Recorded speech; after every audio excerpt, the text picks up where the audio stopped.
निर्देशनको परिधिमा रही हामीले नेपाली जनको एकता र वृद्धिमा जोड दिँदै आएका थियौं र छौं। तर कालान्तरमा कतैबाट उत्पन्न अवांछित भ्रमको चपेटामा देश पर्यो। झन्डै 2 दशक अघि शान्ति ल्याउँछौं र आर्थिक प्रगतितर्फ देशलाई लैजान्छौं र स्थायित्व दिन्छौं भनेर सत्तामा पुगेका दलहरूको चाहना अनुसार हामीले श्री पेच र राजदण्ड जनताको नासो जनताकै सुरक्षित संरक्षणमा बुझाइ सहयोगी नियतका साथ राजकाजबाट बाहिरै रहेको सर्वविदितै छ। यो दायित्वबाट पलायन वा निषेधित राजनीतिका निम्ति कमजोरीको अनुमोदन थिएन, न त यो भावना आम जनतामा नै थियो। नारायणहिटी राजदरबारबाट हामी बाहिरिएको करिब 2 दशक बित्दा पनि देशले सामना गरिरहनु परेको सङ्कटले हामीलाई चिन्तित तुल्याएको छ। हिजो देश नबनेकोमा चिन्ता थियो, आज देश नै नबच्ने हो कि भन्ने निराशा पैदा भएको छ। बडा महाराज धीराजबाट 22 वर्षको युवा अवस्थामै सुरु गरिबक्सेको एकीकरणको सफलता पछि आधुनिक नेपाललाई 4 वर्ण 36 जातको साझा फुलबारीको रूपमा चित्रण गरिबक्सेको थियो। यो मुलुक राजाको मात्र होइन, जनता र राजाको समान स्वामित्वको देश हो भन्ने सन्देश पनि दिइबक्सेको थियो। भाषण अनि जादु वा चमत्कारले यो देश बनेको होइन र बन्दैन पनि।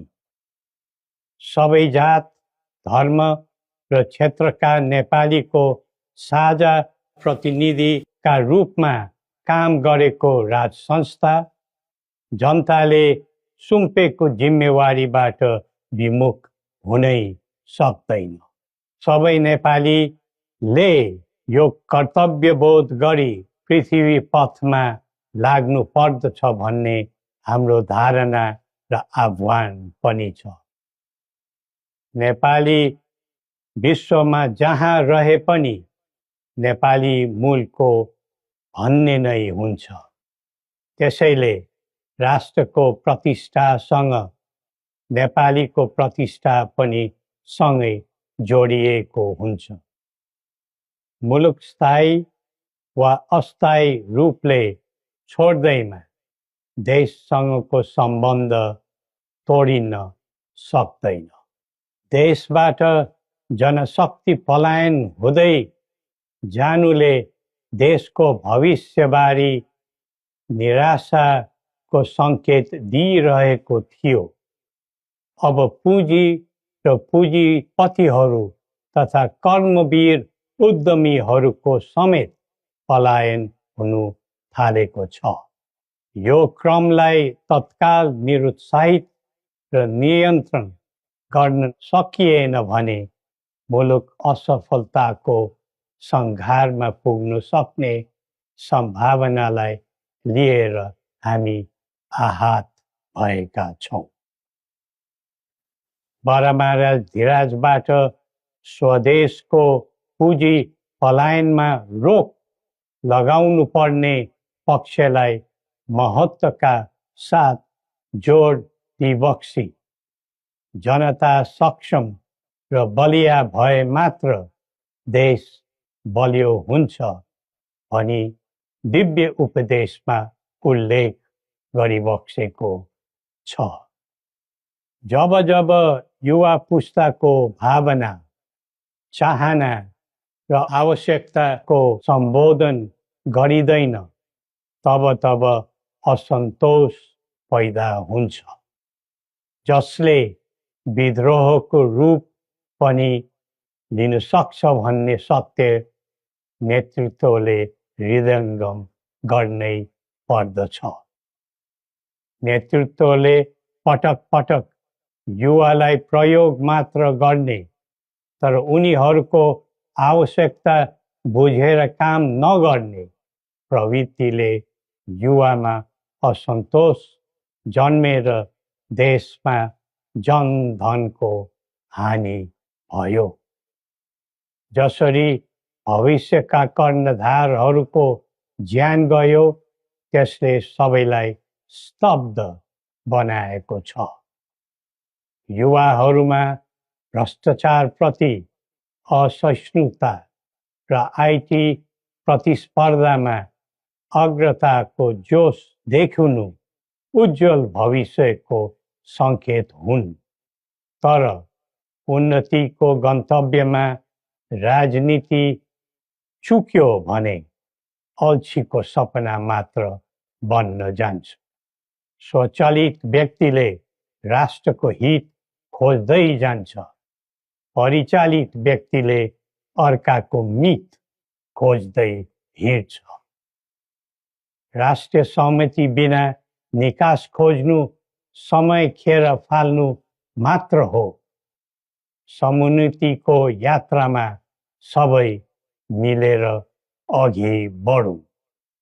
नेपालको संवेदनशील अवस्था र बदलिदो भू-राजनीतिक परिस्थितिलाई बुझ्न नसक्दा हामी मित्र राष्ट्रहरूको विश्वास र भरोसा गुमाउने अवस्थामा पुगेका छौँ। असन्तुलित बन्दै गइरहेको परराष्ट्र नीति र व्यवहारले राष्ट्रिय हितमा गम्भीर असर पुगिरहेको समयमा दिव्य उपदेश र बौद्धिक दृष्टिकोणहरूको महत्त्व अझ बढ्दै गएको छ। कतिपय देशले स्वार्थको लागि कुनै न कुनै सुरक्षा कवच खोज्दैछन्। हाम्रो देशको सही छहारी शान्तिको कवच हुनै पर्दछ। नेपाल निर्माणमा मार्गदर्शी र सेनापति बडा महाराजा धीराजको विरासत र वंशका प्रतिनिधिका रूपमा मेरो भूमिका स्पष्ट रहेको छ। पृथ्वी पथले वकालत गरेको राष्ट्रिय स्वतन्त्रता सबै तहका भ्रष्टाचारलाई दण्डनीय अपराध मान्ने र कसैप्रति घाहा नराख्ने शान्ति क्षेत्र नेपाल नै हाम्रा अभिष्ट र मार्गचित्र हुन्। जनताको चाहनाबाट कझै निर्धारित हुनुपर्ने परिकल्पना पृथ्वी पथका मौलिक आकांक्षा हुन्। अन्तमा जनता र राजाले एकीकरण गरेर निर्माण गरेको नेपाल राष्ट्रको समग्र हितलाई आत्मसात गर्दै सबल राष्ट्र बनाउने महान कार्यमा सबैलाई जुटाउँ र नेपाललाई फेरि उठाउँ। श्री गोरखनाथले हामी सबैलाई सद्बुद्धि दिउन्। जय नेपाल।